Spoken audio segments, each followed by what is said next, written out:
Thank you, Mr. Chairman, very much, and thank you all for being here. We appreciate the great work that you do and in this such an important area.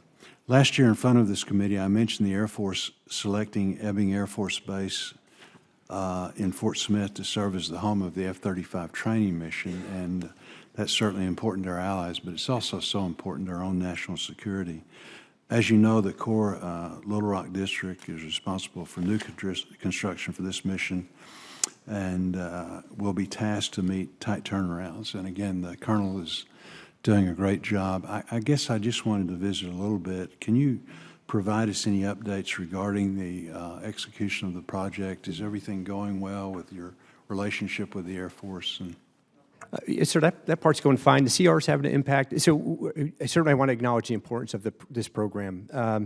To date, we are responsible for 6 projects in this, what will be eventually a $485 million program.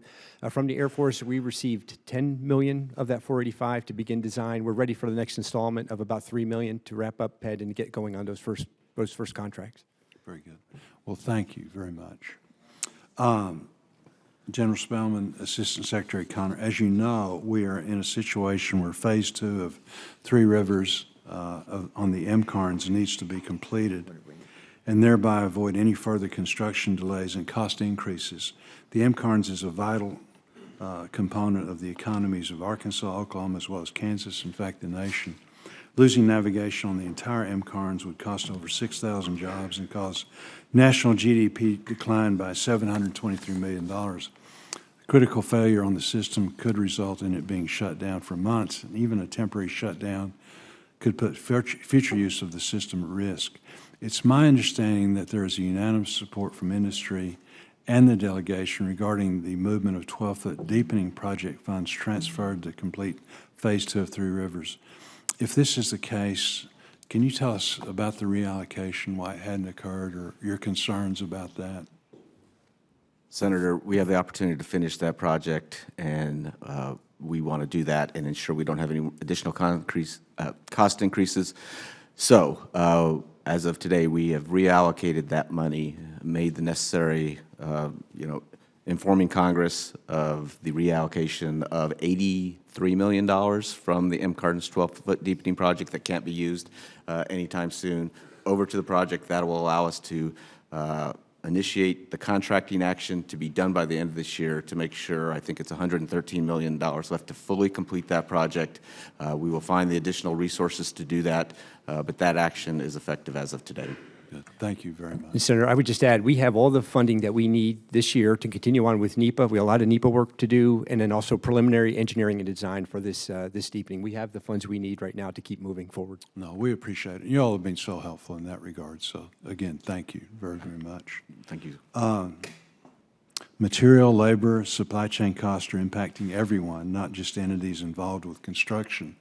However, what we see too often with the Corps is full funding being assigned to a project, and then we find out that we are still tens or hundreds of millions of dollars short of completion.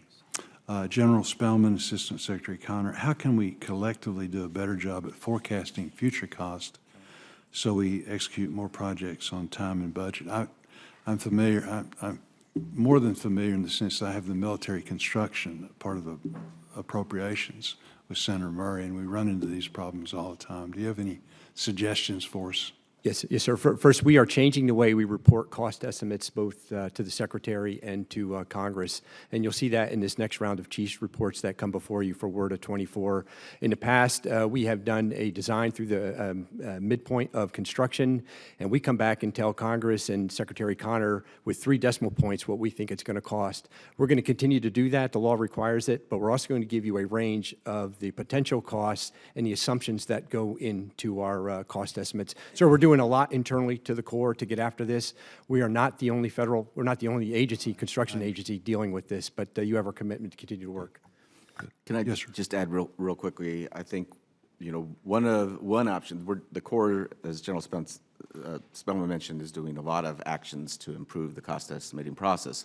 One of the things that we can do is improve design maturity, and that means, applying more resources early on to do some of the in-depth work and design that we need so we can go with, can, in the 3x3x3 process, is it a 5x3x3 where we can do more work early on, get to 25% design maturity as opposed to 15%? That'll help solidify cost estimates. So we've been having good discussions with committee staff about that. I think that's an important. Good. Well, let us know how we can help. I think that's something the entire committee agrees with, how we can be more effective. So thank you.